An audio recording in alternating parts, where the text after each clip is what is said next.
and the gray skies fade to black. The waves splash and set me off track, so my vessel might crash or collapse. When I'm attacked and start wrestling in my head with these bad memories from my past, I'm aware of my guilt, overwhelmed in the smell of my blood as the sharks that surround me cast under a spell. They waited for me to fall, but when I fell, the water got still, and the blood that was spilled protects me. It's the same blood that cleansed me, my only defense against my nemesis. Now I can rest, knowing that nothing can come against me unless the Father gives consent. Evil intentions will not disturb God's purposes or interfere, so who shall I fear if my anchor is secure? Learning to consider it pure joy when I'm facing tribulations, praising God instead of complaining or getting overtaken with bitterness.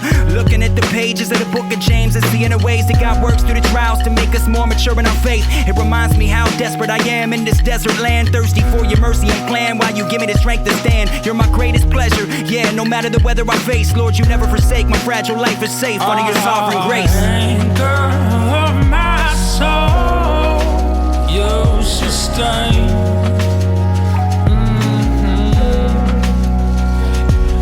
And when I'm in the storm, you remain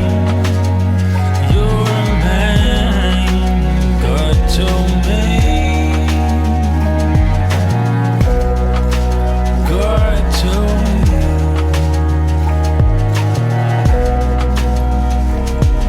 At some point, every human looks right in the eyes of agony, and through tragedy asks himself, how can this happen to me? You might be the type with enough insight to hold on for your dear life, but slip because your grip is not as tight as you might like. You ain't immune to it, nah. And if you're true to yourself, then you ain't new to it. Trusted in self, lusted and lured to it. So when the darkness overwhelms me and the tide of life rises and swells, it as well as what compels me. When faced with adversity, your truth constantly reminds me that you command the seas with ease, and with words you turn in wind to breeze. Helps me understand that we stand on solid rock, not on sinking sand. Through the providence of pain, you perfect your plan. Predestined to be tested when it works in the words of God. Cooperate and educate man in a great gift of grace and faith. And even though it's obvious when my outlook's ominous, you bound my heart and my conscience and gave me a constant calmness. So when the pain comes like rain from the parts of life that maintains its strain, I can put my trust in the hands that sustain. It's profound with all these sinking ships around me. He surrounds me and he anchors me with his grace abounding.